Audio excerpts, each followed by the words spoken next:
অল্প তেলে বানিয়ে ফেলুন একদম মাংসের স্বাদের মতো এই কাবাব। দেখতে এটা যতটা লোভনীয়, খেতে হয় কিন্তু ভীষণ সুন্দর। দেখতে শুধু দেখুন একদম মাংসের কাবাবের মতো। বন্ধুরা দেখুন কতটা সুন্দর হয়। একটা ভাঙার পরে দেখাচ্ছি। এটা যদি থাকে তাহলে কিন্তু মাংসের কাবাবকেও হার মানাবে। এটা কিন্তু এতটাই টেস্টি হয়, এতটাই কিন্তু সুন্দর হয়। বন্ধুরা সবাই কেমন আছো? আশা করি সবাই ভালো আছো। আজ আপনাদের সাথে শেয়ার করবো সয়াবিনের কাবাব। এটা দেখতে যতটা লোভনীয়, খেতেও হয় ভীষণ সুন্দর। মাংসের কাবাবকেও কিন্তু হার মানাবে। এটা কিন্তু এতটাই সুন্দর হয়। তো চলো রেসিপিটা দেখতে থাকো। বানানোর জন্য এই জায়গায় আছে সয়াবিন। আপনারা যে কোনো সয়াবিন নিতে পারেন। আর এরকমই কিন্তু ফুটন্ত জলে দিয়ে দেবো 1 চিমটি মতো নুন। নুনটা দেওয়ার পরে এটা কিন্তু দিয়ে দেবো সয়াবিনটা। ভালোভাবে এটা সিদ্ধ করতে লাগবে 2-3 মিনিটের মতো একটু।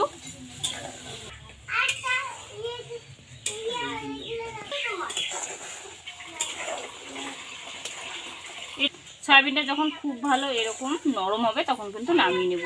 এটা করতে বেশি সময় লাগবে না, খুব তাড়াতাড়ি হয়।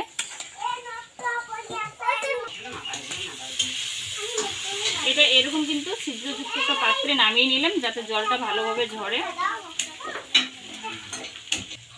এবার সয়াবিনটা কিন্তু ভালোভাবে এইভাবে জলটা ঝরিয়ে নিতে লাগবে। এরপর এটা মিক্সার জারে দিয়ে দেব।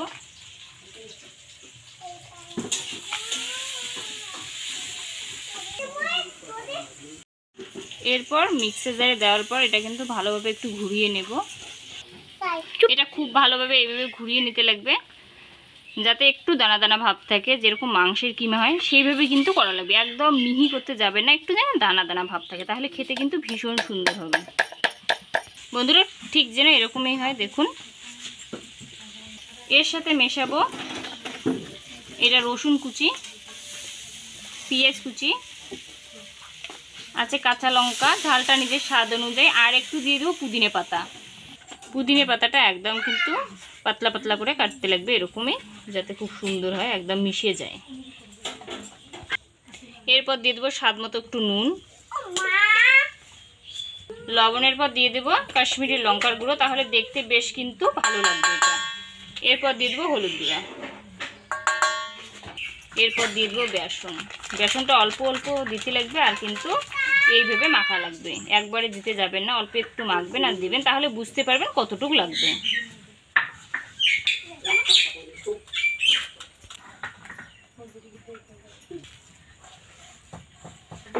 অল্প অল্প কিন্তু বেসন দিয়ে এইভাবে মাখতে লাগবে। মাখা হয়ে গেলে এরকম ছোট ছোট লাড্ডু কিন্তু তৈরি করতে লাগবে। লাড্ডুটা কিন্তু ঠিক এইভাবে তৈরি করা লাগবে। অল্প একটু করে অংশ নেওয়া লাগবে, এইভাবে পাকিয়ে নেওয়া লাগবে। যেভাবে কাবাব তৈরি করা যায় মাংসের, ঠিক সেইভাবে কিন্তু তৈরি করব।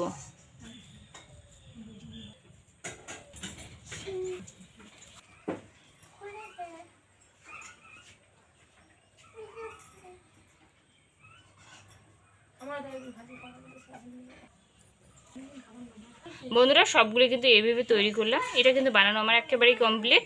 এবার ভাজার জন্য দিয়ে দেবো তেল। তেল গরম হলে একে একে কিন্তু দিয়ে দেবো।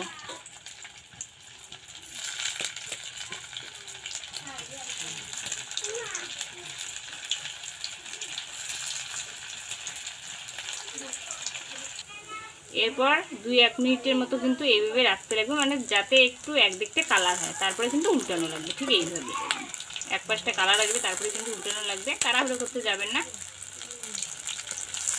দেখুন কত সুন্দর কিন্তু কালার আসছে। বন্ধুরা উল্টে পাল্টে ঠিক এরকম কালার আসলে পরে কিন্তু নামানো লাগবে। কালারটা কাছ থেকে দেখাচ্ছি কতটা সুন্দর হয়ে দেখুন, একদম মাংসের কাবাবের মতোই হবে।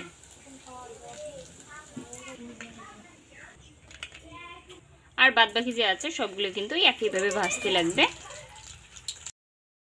বন্ধুরা সব কাবাব কিন্তু ভাজা আমার একেবারেই কমপ্লিট। আপনারাই দেখুন কত সহজে এটা তৈরি হয়, খেতে কিন্তু ভীষণ সুন্দর। প্লিজ একবার বাড়িতে এইভাবে বানিয়ে দেখবেন, আর জানাতে ভুলবেন না এটা কীরকম হয়। দেখুন ভিতরটা, এটা কিন্তু কেউ বুঝতেই পারবে না যে সয়াবিনের কাবাব। একেবারে কিন্তু মাংসের মতো কাবাবটা তৈরি হয়। আশা করি রেসিপিটা আপনাদের ভালো লাগবে বা কাজেও আসবে। যদি ভালো লাগে বা কাজে এসে অবশ্যই চ্যানেলটাকে সাবস্ক্রাইব করে রাখবেন, পাশে থাকা বেল আইকনটি প্রেস করে রাখবেন, যাতে আমার রান্নার ভিডিওগুলো সবার আগে আপনার মোবাইলে পৌঁছায়। ততক্ষণ সবাই সুস্থ থাকবেন, ভালো থাকবেন। নেক্সট ভিডিওতে আবার দেখা হবে এরকমই কোনো চটজলদি বা সুস্বাদু রেসিপি নিয়ে।